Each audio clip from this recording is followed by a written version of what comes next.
Assalamualaikum warahmatullahi wabarakatuh. Perkenalkan, nama saya Fiona Putri Hasmiwati, NIM 18042207.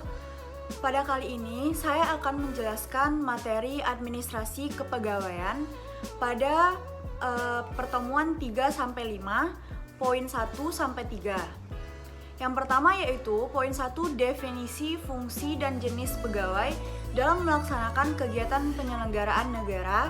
Yang kedua, sistem kepegawaian di Indonesia. Yang ketiga, jenis ASN atau aparatur sipil negara.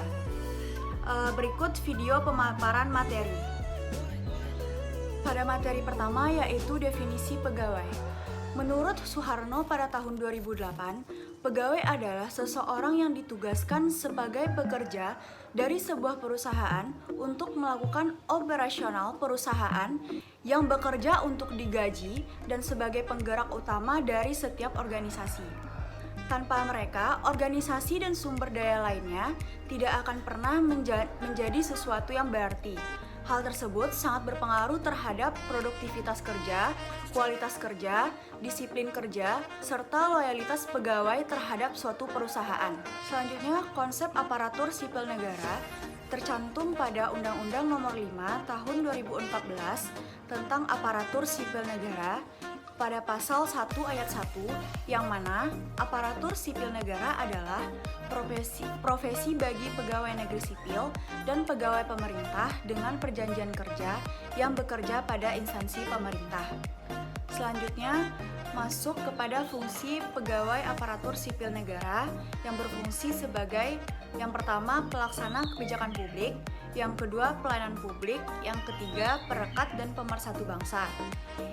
Yang dijelaskan di dalam pasal 10 pada Undang-Undang Nomor 5 Tahun 2014 tentang aparatur sipil negara.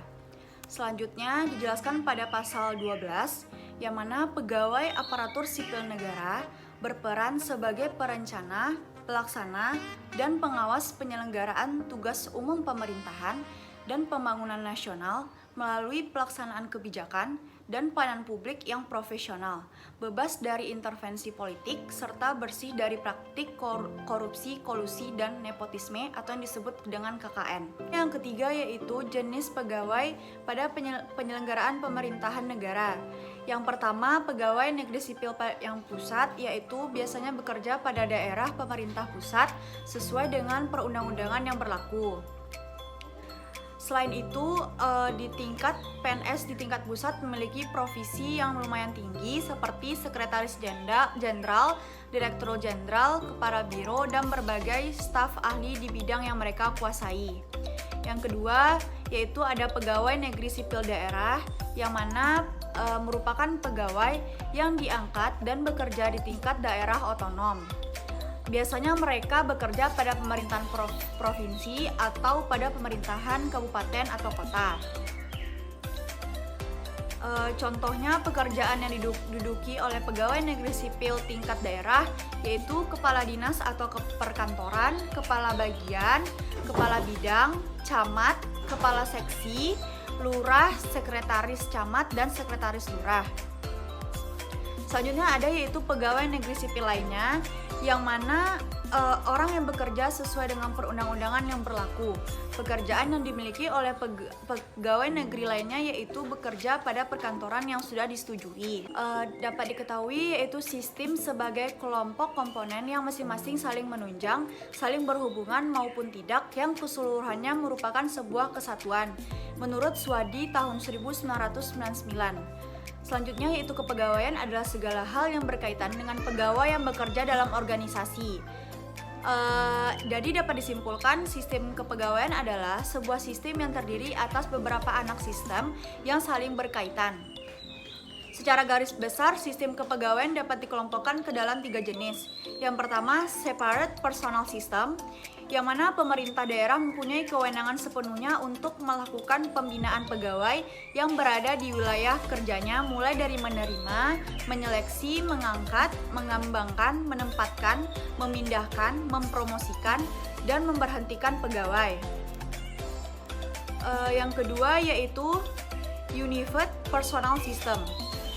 Pada Unified Personal System, semua urusan kepegawaian dari suatu negara untuk semua tingkatan ataupun tingkat tertentu dilakukan oleh suatu badan yang dibentuk oleh keperluan tersebut, yang mana kewenangan sepenuhnya untuk melakukan pembinaan pegawai yang berada di wilayah kerjanya, mulai dari menerima, menyeleksi, mengangkat, mengembangkan, menempatkan, memindahkan, mempromosikan, dan memberhentikan pegawai dilakukan oleh suatu badan.